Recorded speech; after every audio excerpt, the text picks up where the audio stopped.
పాకిస్తాన్ కట్టుకథలు ఆపకపోతే operation Sindoor second part ఉంటుందంటూ ఇండియన్ ఆర్మీ స్ట్రాంగ్ వార్నింగ్ ఇచ్చింది. అసలు ఆ దేశం కనుక ఉగ్రవాదాన్ని విడిచిపెట్టకపోతే తుడిచిపెట్టుకుపోతుందంటూ ఆర్మీ చీఫ్ ఉపేంద్ర ద్వివేది హెచ్చరించారు. అంతేకాదు ఆపరేషన్ సింధూర్ ప్రారంభించింది, ముగించింది రెండు భారతే అని, ఇందులో ఎవరి జోక్యం లేదంటూ air force chief AP Singh కూడా మరోసారి కుండబద్దలు కొట్టారు.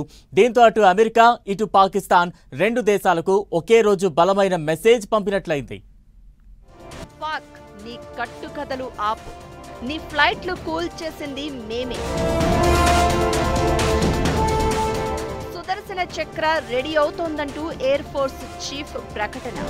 అమెరికా అధ్యక్షుడు ట్రంప్ చెప్పిన ప్రతిసారి భారత్ ఖండిస్తున్నది. అలానే పాక్ తన కట్టుకథలు తాను చెప్పుకుంటూ తమ దేశవాసులను నమ్మించాలని చూస్తున్నది ఏమిటంటే ఆపరేషన్ సింధూరులో పాక్ కూడా భారత విమానాలను కూల్చేసింది అని. అయితే అదంతా మనోహరమైన కట్టుకథలని, ఇలాంటివి ఆపకపోతే పాక్ తగిన మూల్యం చెల్లించాల్సి వస్తుందంటూ Indian air force chief AP Singh తేల్చేశారు. The way that whole even went by, the way in the aftermath, that 3 or 4 days of conflict that we had with our western neighbor, it stands as a lesson which will go down in history that this is one war that was started with a very clear objective, and it was terminated in a quick time without just prolonging it. We are seeing what is happening in the world. The two wars that are going on, there's no talk about termination, but we could make them reach a stage where they ask for a ceasefire, ask for termination of hostilities, and also we took a call as a nation to terminate those hostilities because our own objectives were met. I think this is something that the world needs to learn from us, and I have said this earlier also. Operation Sindoor అనేది అత్యంత ఖచ్చితత్వంతో గురి తప్పకుండా ఎక్కడ దాడి చేయాలో అక్కడే దాడి చేసినటువంటి ఓ యుద్ధం. ఇదే విషయాన్ని అమర్ప్రీత్ సింగ్ కూడా చెప్పారు. పాక్ భూభాగంలోని 300 కిలోమీటర్ల వరకు వెళ్లి మరీ మన వైమానిక దళం దాడి చేసిందని, అందులో F-16లు మనపైకి దూసుకురాగా కనీసం 5 విమానాలను కూల్చేశామని స్పష్టంగా చెప్పారు.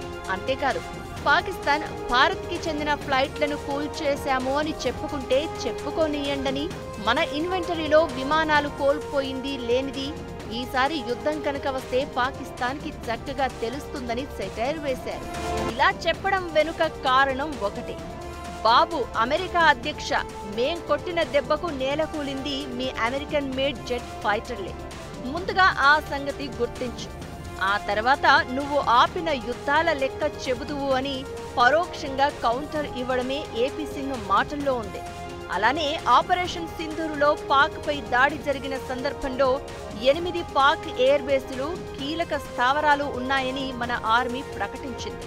ఇదొకటే కాదు, మన ఆర్మీలో ఇప్పుడు long range surface to air missiles అందుబాటులోకి వచ్చాయని, పాక్ పిచ్చి పిచ్చి పనులకు పాల్పడితే ఒక్క సెకండ్ ఆలస్యం కాకుండా ఫలితం అనుభవిస్తుందని ఎయిర్ ఫోర్స్ ఆర్మీ చీఫ్ చెప్తున్నారు.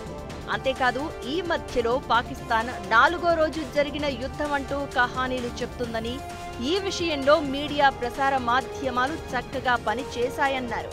పాకిస్తాన్ని మోకాళ్లపై కూర్చోబెట్టడంలో ప్రసార మాధ్యమాలు ఎక్కడా ఒక్క విషయం కూడా మిస్ కాకుండా నిజాలు బయట పెట్టాయన్నారు ఏపీ సింగ్. మరోవైపు సుదర్శన చక్ర కూడా రెడీ అవుతోందని, దానికి సంబంధించిన పనులు ప్రారంభమయ్యాయని తెలుస్తోంది.